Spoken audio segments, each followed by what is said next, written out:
皆さんこんにちは。コーラプロダクションのバミと言います。よろしくお願いいたします。さあ今日からですね、何回かに分けて HDR 動画の作り方。さあ来ました。いよいよ本丸という感じですけれども、こんな話をしていきたいなと思います。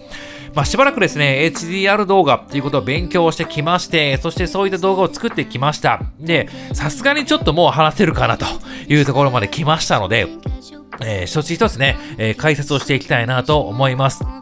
第1回目はですね、そもそも HDR って何なのかっていう正しい理解ですね。そして全体の大枠ですね。HDR 動画を作るための本当に大きな大枠というところの話を、したいと思います。はい。まず HDR ということの正しい理解なんですが、この動画からね、初めて見ている方もいると思いますので、これまで何回か話をしているんですが、その話をさせてください。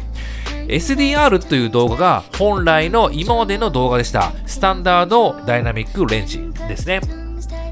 ブラウン管テレビの歴史から始まった白の限界値約100ニットというね、この明るさの限界値があるんですけど、その歴史をずっと辿ってやってきたわけです。なので太陽の白も紙の白も同じ明るさ100ニットだったんですね。でも本来は紙の白と太陽の白は全く違うじゃないですか。太陽の方が明らかに明るいですよ。眩しくて仕方ないと。これは約何万ニットみたいな感じであるんですけど、この世の中に存在しているこの明るさ、白の上限みたいなことっていうのは非常にグラデーション豊かにあるわけですね。なんですけれど、ブラウン管テレビで表現できるこの100ニットっていうところに合わせて SDR 動画っていうのはこれまで作られてきたわけです。なんですが、それを突破してSDR、ハイダイナミックレンジということで、この明るさの限界値を超えていくことができたんですね。そして作られた動画、これが HDR 動画なわけです。昔よく勘違いされたのが、その、暗いところと明るいところっていうことを同時表現しようという写真、HDR の写真ということがあって、2枚の写真、暗い写真と明るい写真をこうくっつけて合成させるっていう風なやり方が、今でもね、あるんですが、それを HDR でしょっていう風に理解している人がいます。正しく言うとそれは違うわけですよ。それは HDR を表現するための技術技法ということであって、それこそが HDR ということではないんですよ。HDR というのは今話をしたように、限界突破をさせて明るい状態で表現をさせるというこの、範囲ということですよね。これが HDR なわけです。HDR 動画っていうのは明るく、そして色鮮やかになるということ。ここをまずは理解をしてください。これが HDR の正しい理解でいいんじゃないかなと思います。HDR 動画は明るくて鮮やかであるということですね。さあ、ここからですね、HDR 動画の作り方の大枠の概要の話をしていきます。今日はここまでの話をしますのでご安心ください。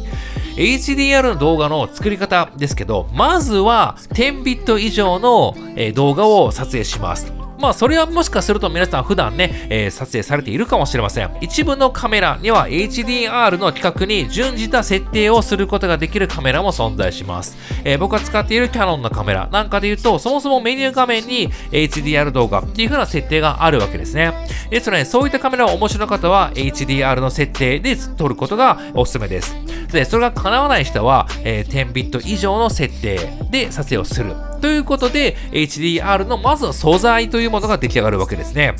そして次の段階というのは、この撮った素材ということを、例えばプレミアであればシーケンスといったこの箱というものを正しく作る必要があるんですね。HDR ということを表現できるこのシーケンスということを作り上げるということです。難しくないです。またね、別の機会で話をしますが、とある設定をちょいちょいとすれば、その設定のシーケンスが出来上がります。そして皆さんが撮った10ビット以上のその素材というものをその箱の中に入れて編集を開始するということですね。はい。で、編集がし終わったら、それを書き出す。これを書き出すときに HDR 動画として書き出すということが必要になってきます。それを書き出す手段として、PQ とかね、HLG とか、あるんですが、とにかく HDR の規格の形でそれを書き出すということが必要なんですね。さあ、それで書き出された動画っていうのは、これが HDR 動画として、正しく出来上がったわけですけど、一旦皆さんとしてはそれで完成になるはずなんですよ。で、それを、YouTube ならね、アップをすると、YouTube 上で数日後 HDR 動画ということで表記がされるはずなんですね。ただ、これが自分のモニター上で HDR 動画見れないモニターだとすれば、いくら皆さんが作った動画が HDR の動画であったとしても、見ることができないということなんですね。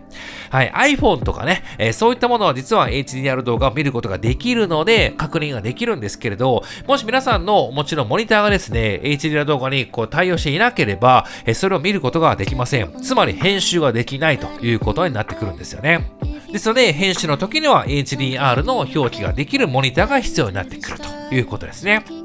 はい、もう一度整理をしましょう。HDR の動画を撮影する、そして、正しいシーケンスを作る、そして HDR として書き出す。